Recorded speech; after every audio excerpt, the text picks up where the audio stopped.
Hi, this is Margaret Maloney, and welcome to the Death Dhamma Podcast. In a series I used to read, occasionally one character would say to the other, "May you live in interesting times." It was understood that this was a curse, where interesting times meant chaos and difficulty. Well, we do live in interesting times. I mean, don't we always? So this season, together we will explore equanimity and chaos, recognizing that many aspects of life are beyond our control. Let's find a sense of balance and peace amid external chaos. Welcome to our Season 5 wrap-up episode. And today we're just going to cover some of the key points that we have visited together since, January. And I can't cover everything, but that's why we have all those episodes, isn't it? But let's just look at some of the key things that we've talked about, because we started the season with an eye on equanimity in chaotic times, because we are going through some very chaotic times with what's happening with life and politics and other things, also issues around the world, right? And this shows us that we're going to have emotional highs and lows in life. And wow, all of this is such a good reminder that we can't control what happens, but we can control how we react. And that is part of why we were looking at equanimity this season, is in a special way to really give us some help as we see the rising and falling of things that we love or don't love around us.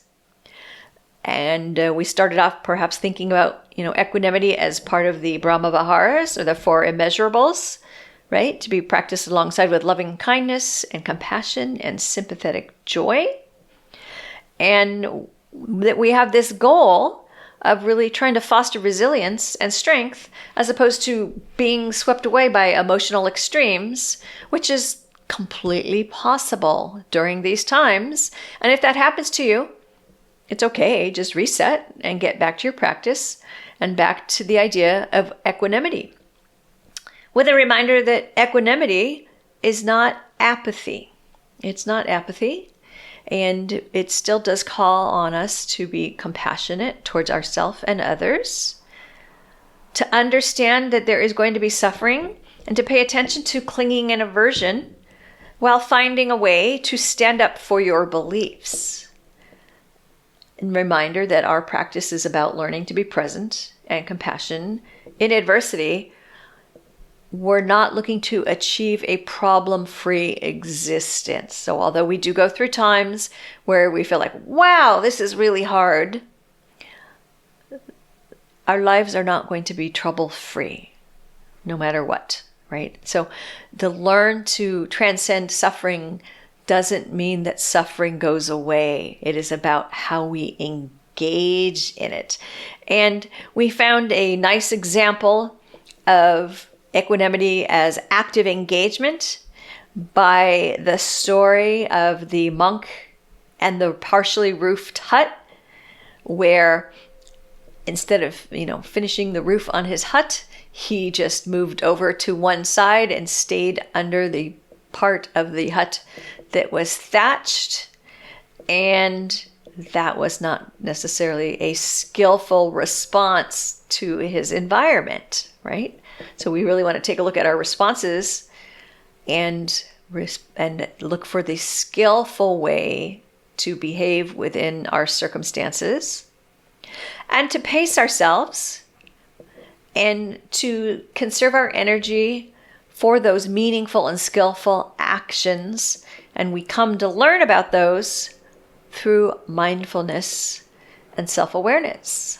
During these times of change and political upheaval and disagreements, we want to be careful to stay away from anger and hatred, and recognize that anger will arise, and it's an unskillful root. It's one of those unskillful roots that needs to be pulled out in a way so that it doesn't come back. And we did talk about 5 strategies to help combat hatred: developing goodwill, cultivating compassion, practicing equanimity, there it is. Also, try to ignore and pay no attention to those who are trying to get a rise out of you. and recognize that we're all on our own karmic journey. And come back to mindfulness to help transform, to be aware of, and then to transform negative emotions, right? What am I feeling now? What's coming up for me now?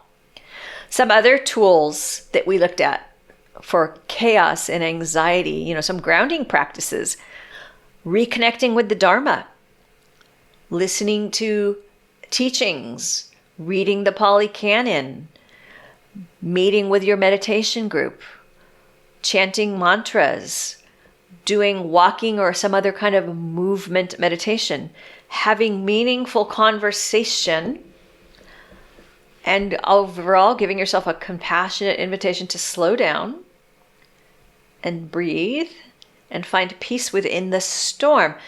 Just because things are chaotic around you, and again, later in the season we talked about really being careful about what you're, letting into your sensory organs. What are you paying attention to? Where are you spending your time? And be careful about that. You don't have to respond to everything. If you read something you don't like, if you hear something you don't like, unless there's some kind of emergency coming your way, stop. You don't have to react. You don't have to react. In terms of, equanimity in daily life, remember that small moments are profound opportunities. Missing a bus, having a difficult conversation, being late to work. These are small moments, relatively. I get that sometimes in that moment we get really upset, which is why, again, it's a moment for profound practice, right? So equanimity is that wisdom that's going to help us face impermanence, grief, uncertainty. But everyday challenges are really that doorway to deeper understanding. And, we talked about, I told the story of how on a trip, the taxi driver, there were no street signs or traffic lights, and the streets were crowded, and I couldn't understand how they weren't hitting each other. I was kind of freaking out. And I asked the taxi driver, and he said, one by one. In other words, we take turns. He goes, then I go, one by one. And that really helped calm me down while I was sitting in that cab being convinced that we were going to be crushed. And it also was a reminder, accept situations beyond your control. Find calm in chaos through patience. I go, then that car goes. That car goes, then I go. Practice letting go of expectations. Navigate different personal dynamics with flexibility. And, work to transform chaos into a harmonious flow. But again, as I've said previously, equanimity can be practiced in these small, everyday moments. We had the story of the caravan who was lost in the desert, and they went in a big circle, and they were running out of water, and the leader insisted that they dig, and he kept asking them to dig, and people thought that he was crazy. And he was persistent, and he found a hidden spring. He and his people found a hidden spring. And that was such a nice reminder of persistence and hope and determination, and to really, hang on to hope and resilience during our most challenging times. We talked about recently, just within the last few weeks, we talked about the tortoise and the jackal, and how the tortoise pulled in all his limbs, his 4 legs and his head, and stayed hidden from the jackal. And that was, he was protecting himself from what was coming from the external. And we want to remember to protect ourselves from external distractions, be mindful of our consumption of media and information, practice restraint in terms of what we're exposing ourselves to across all our senses, and seek to have that mental clarity in challenge times, but definitely take yourself away from information overload. Really practice some sensory discipline. You don't have to doom scroll. You don't have to read and respond to everything that comes your way. And then we have, the story of the Bodhisattva, which is the Buddha in a former life, and how he walked around trying to find opportunities to practice equanimity. And he came to a village where the children were really disrespectful, and they, would throw things at him and say horrible things to him. He also met a group of villagers who really admired him, and both these situations taught him to respond to admiration and disdain with a tranquil heart. And that's a reminder for us to work to develop that unshakable equanimity and a deeper emotional understanding. There are going to be people who are going to love us and praise us, and there are going to be people who are going to scorn us. And our goal is to treat them both equally, because that's equanimity, right? And then we ended the season by looking at Buddhaghosa's 10 types of equanimity within the Visuddhimagga, and really a reminder to nurture equanimity through our practice. As we looked at each of those 10 types of equanimity, we really can see that equanimity does require us to understand impermanence, to understand not self, to work towards impartiality, to recognize suffering and impermanence, but again, to know that these things are not self, and to know that equanimity is an active practice. Equanimity is an active practice. And so I would say overall, pulling some key themes from throughout the season, equanimity is not passive acceptance, it's engaged wisdom. We can practice it every day. Life gives us all kinds of great opportunities. We want to look for that balance between action and acceptance, energy and calm. When possible, we want to see if we can convert negative emotions into positive qualities. Definitely practice mindful awareness, guard your senses, and be aware of what you're consuming. And consuming, means everything. The media, the food, everything around you.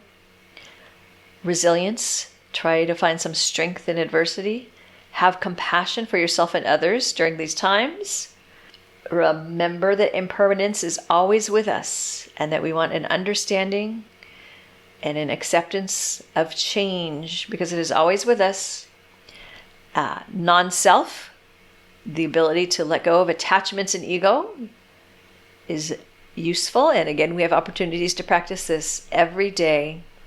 And I think all of this shows that our practice is holistic.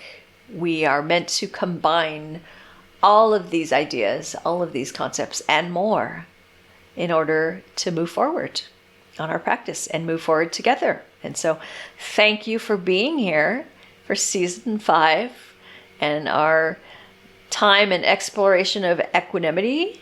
Don't forget, if you have ideas for season 6 or topics you'd like me to cover, please go ahead and send me a note at info, I-N-F-O, @margaretmaloney.com. You've been listening to the Death Dhamma Podcast with your host, Margaret Maloney. Thank you so much for being here. Come find me on margaretmaloney.com, margaretmeloni.com. And until we meet again, may you be well, may you be happy, may you be at ease, and may you be free from suffering. Bye for now.